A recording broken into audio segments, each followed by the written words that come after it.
5 kejanggalan kesaksian Mel-Mel atas kasus Vina Cirebon, kuatkan pengakuan Aep. Mel-Mel, satu di antara saksi kunci yang mengaku berada di lokasi pembunuhan Vina Cirebon dan Eki, membuat kesaksian yang dinilai janggal oleh publik. Namun demikian, ada satu kesaksian Mel-Mel yang disebut menguatkan pengakuan saksi kunci lainnya, yakni Aep, saat berada di lokasi pembunuhan Vina Cirebon. Diketahui, Vina adalah gadis 16 tahun asal kampung Samadikun, Kecamatan Kejaksan, Kota Cirebon, Jawa Barat, yang tewas bersama kekasihnya, Eki, di Jalan Raya Talu, Kecamatan Talun, Kabupaten Cirebon, Jawa Barat pada Sabtu tanggal 27 Agustus tahun 2016. Keduanya menjadi korban penganiayaan geng motor. Beda dengan Aep yang hanya melihat pelaku melempari Vina dan Eki, Mel-Mel justru mengaku menyaksikan keduanya disiksa. Namun ada sejumlah kejanggalan soal pernyataan Aep itu. Hal itu dikarenakan pernyataannya berbeda dengan saksi lain. Berikut 5 kejanggalan kesaksian Mel-Mel. 1. Bersama Vina, Eki, dan Linda sejak awal muncul, Mel-Mel mengaku kalau pada malam kejadian ia bersama Vina, Eki dan Linda. Mel-Mel bahkan mengaku jadi orang terakhir yang bertemu dengan Eki dan Vina. Dirinya juga berulang kali menjelaskan kalau dia membonceng Linda di malam kejadian. Saya bilang ke Eki, ajaklah Linda, masa akan jadi obat nyamuk, kata Mel-Mel dikutip dari YouTube Tiffany News, Jumat, tanggal 31 Mei tahun 2024. Namun Linda sendiri mengatakan kalau pada malam kejadian dirinya ada di rumah.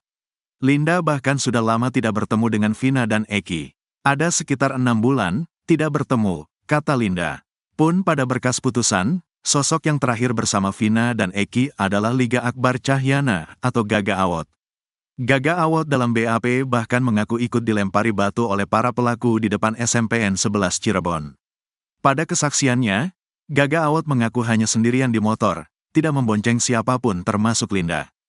2. Ajak pemilik warung dekat TKP.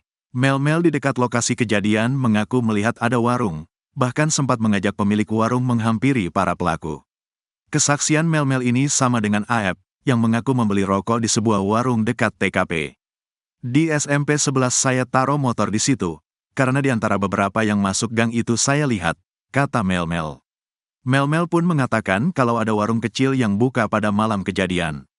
Di saat itu ada warung itu gak besar sih, jelasnya. Bahkan Mel-Mel mengaku sempat mengajak pemilik warung untuk menemaninya.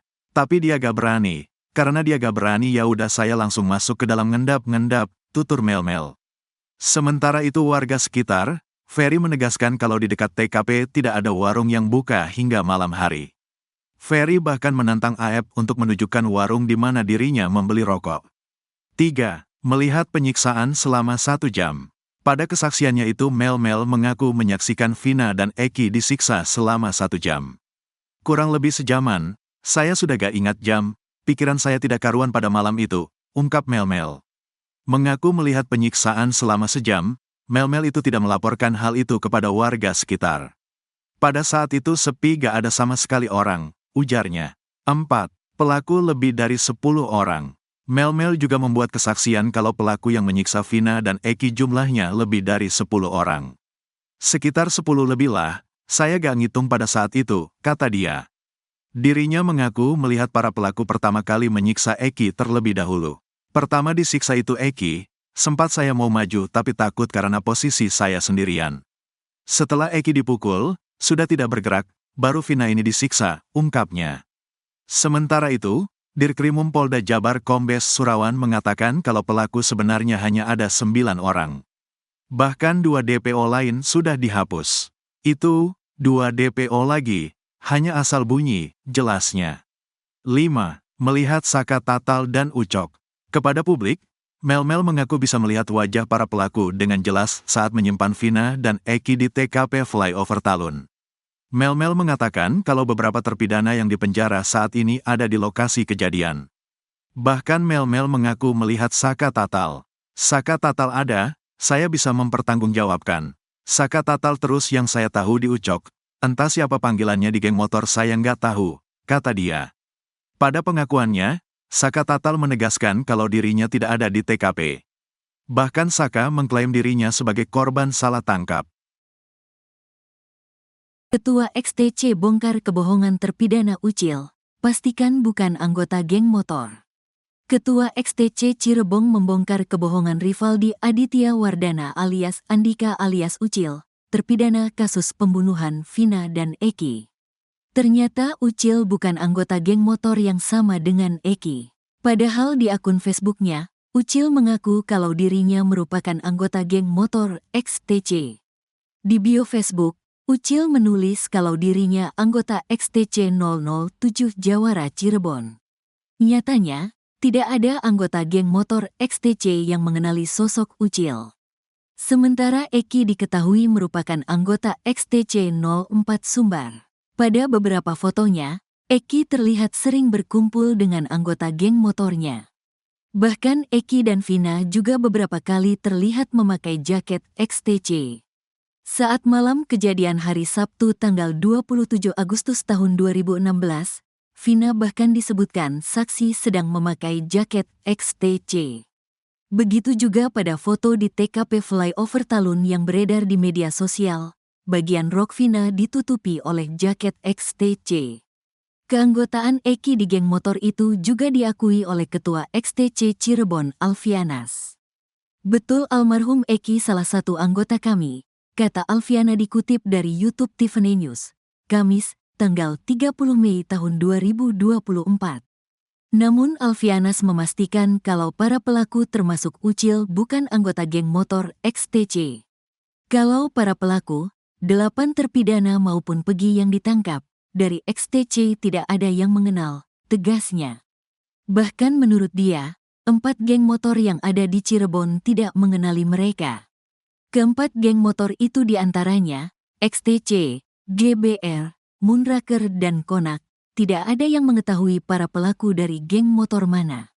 Saya sudah tanya ke rekan saya antar organisasi mereka pun sama. Gak ada yang mengakui bahwa dari 8 terpidana dan 1 Pegi yang ditangkap itu bukan anggota mereka, jelas Alfianas lagi. Dirinya juga memastikan kalau kejadian itu tidak ada hubungannya dengan perseteruan antara geng motor. Kejanggalan Ucil kuasa hukum Saka Tatal, Titin Prialianti mengungkap kejanggalan terpidana Ucil. Menurutnya, Ucil tidak tinggal berdekatan dengan 7 terdakwa lainnya. Ketua XTC Indonesia, Doni Akbar mengklaim tewasnya Vina dan kekasihnya, Eki di Cirebon pada tahun 2016 silam bukan akibat perseteruan antar geng motor. Adapun alasannya, kata Doni, lantaran pada rentang tahun 2015 sampai saat ini, tidak ada kerusuhan yang diakibatkan perseteruan antar geng motor yang melibatkan XTC atau geng motor lainnya. Awalnya, Doni mengakui bahwa Eki memang merupakan anggota dari XTC Cirebon. Namun, sambungnya, Vina bukanlah anggota XTC dan hanya merupakan kekasih dari Eki. Memang betul, Eki ini, saya dapat informasi dari XTC Cirebon bahwa Eki ini adalah seorang anggota XTC. Tapi kalau Vinanya ini memang bukan anggota XTC dan yang saya ketahui mereka ini punya hubungan spesial yaitu pacaran, Vina itu ikut-ikutan, kata Doni dalam sebuah program salah satu TV swasta, Kamis, 30 Mei 2024. Lalu pasca adanya kasus tewasnya Vina dan Eki ini, Doni mengklaim bahwa peristiwa tersebut bukan diakibatkan perseteruan antar geng motor. Hal tersebut karena dalam rentang tahun 2015 hingga 2016, tidak ada perseteruan antar geng motor yang terjadi antara XTC maupun geng motor lain seperti Moonraker. Sekedar informasi, nama geng motor Moonraker ini disebut dalam putusan banding para terdakwa di Kejaksaan Tinggi, Kejati, Jabar pada tahun 2017 silam.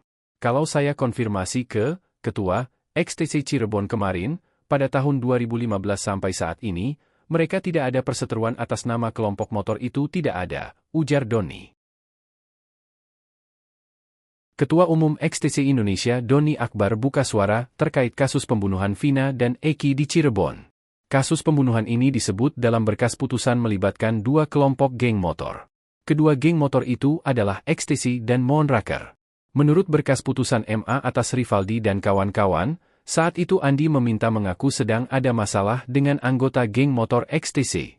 Kemudian Andi meminta bantuan kepada anggota geng motor Moonraker. Para pelaku yang sedang nongkrong di warung Ibu Nining kemudian berpindah ke depan SMP 11 Cirebon. Di sana Andi meminta para pelaku untuk menyerang anggota XTC yang melintas. Kemudian saat itu Eki yang merupakan anggota XTC lewat di depan SMP 11 bersama Vina. Menurut keterangan Gaga Awad, teman dekat Eki, malam itu Vina memakai jaket bertuliskan XTC. Mereka kemudian dilempari batu oleh sejumlah pemuda yang sedang nongkrong di depan SMP 11. Ketua Umum XTC Indonesia Doni Akbar membenarkan kalau Eki merupakan anggotanya.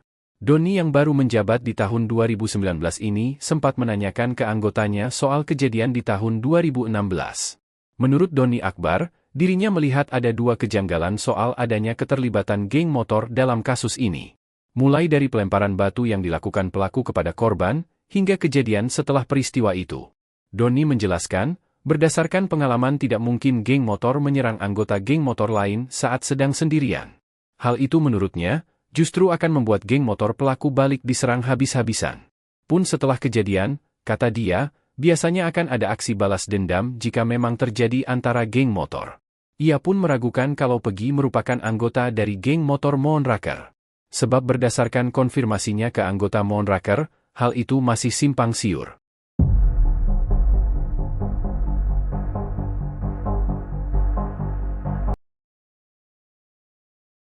Kebohongan Rivaldi Aditya Wardana alias Andika alias Ucil, terpidana kasus pembunuhan Vina dan Eki di Cirebon akhirnya terbongkar. Pada akun Facebooknya, Ucil mengaku kalau dirinya merupakan anggota geng motor XTC.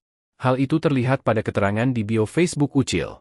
Di bio Facebook, Ucil menulis kalau dirinya anggota XTC 007 Jawara Cirebon. Sementara Eki diketahui merupakan anggota XTC 04 Soembar. Pada beberapa fotonya, Eki terlihat sering berkumpul dengan anggota geng motornya. Bahkan Eki dan Vina juga beberapa kali terlihat memakai jaket XTC. Saat malam kejadian hari Sabtu 27 Agustus 2016, Vina bahkan disebutkan saksi sedang memakai jaket XTC. Begitu juga pada foto di TKP Flyover Talun yang beredar di media sosial, bagian rok Vina ditutupi oleh jaket XTC. Keanggotaan Eki di geng motor itu juga diakui oleh Ketua XTC Cirebon Alfianas. Namun Alfianas memastikan kalau para pelaku termasuk Ucil bukan anggota geng motor XTC. Bahkan menurut dia, 4 geng motor yang ada di Cirebon tidak mengenali mereka. Keempat geng motor itu diantaranya, XTC, GBR, Moonraker dan Konak, tidak ada yang mengetahui para pelaku dari geng motor mana. Dirinya juga memastikan kalau kejadian itu tidak ada hubungannya dengan perseteruan antara geng motor. Kuasa hukum Sakatatal, Titin Prialianti mengungkap kejanggalan terpidana Ucil. Menurutnya, Ucil tidak tinggal berdekatan dengan 7 terdakwa lainnya. Berdasarkan berkas putusan, Rivaldi beralamat di Desa Pamengkang, Kecamatan Mundu, Kabupaten Cirebon. Sementara 7 terdakwa lain tinggal di Kelurahan Karya Mulia, Kecamatan Kesambi, Kota Cirebon. Titin juga mengungkap, Rivaldi justru merupakan terdakwa kasus lain.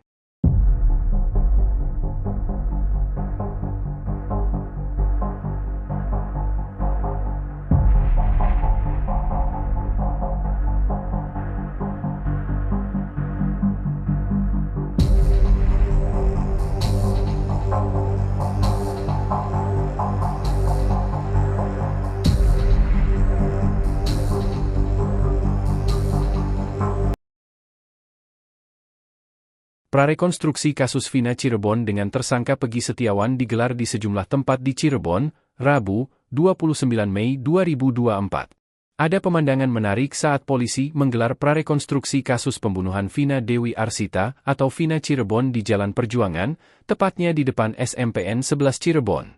Saat itu polisi terlihat bolak-balik menuju mobil Toyota Hiace warna putih yang diparkir di depan lokasi prarekonstruksi. Setelah berbicara dengan seseorang yang ada di dalam mobil, polisi kemudian menyemprotkan cat ke sisi jalan. Mobil itu juga terlihat maju mundur mengikuti proses prarekonstruksi. Siapa orang tersebut dan berapa jumlahnya, belum dipastikan dengan jelas. Belum jelas juga apakah benar sosok misterius di dalam mobil tersebut adalah salah satu terpidana kasus Vina Cirebon. Ratusan warga yang hadir menyaksikan meneriaki salah satu tersangka yang baru-baru ini tertangkap, Pegi Setiawan, dengan seruan, "Tidak bersalah." Teriakan itu terdengar sejak awal prarekonstruksi di Jalan Perjuangan, tepatnya di depan SMPN 11 Cirebon, hingga di Jembatan Talun, Kabupaten Cirebon. Dua lokasi tersebut menjadi saksi bisu peristiwa tragis tahun 2016, di mana Vina dan Eki meninggal dunia akibat penganiayaan oleh sekelompok geng motor.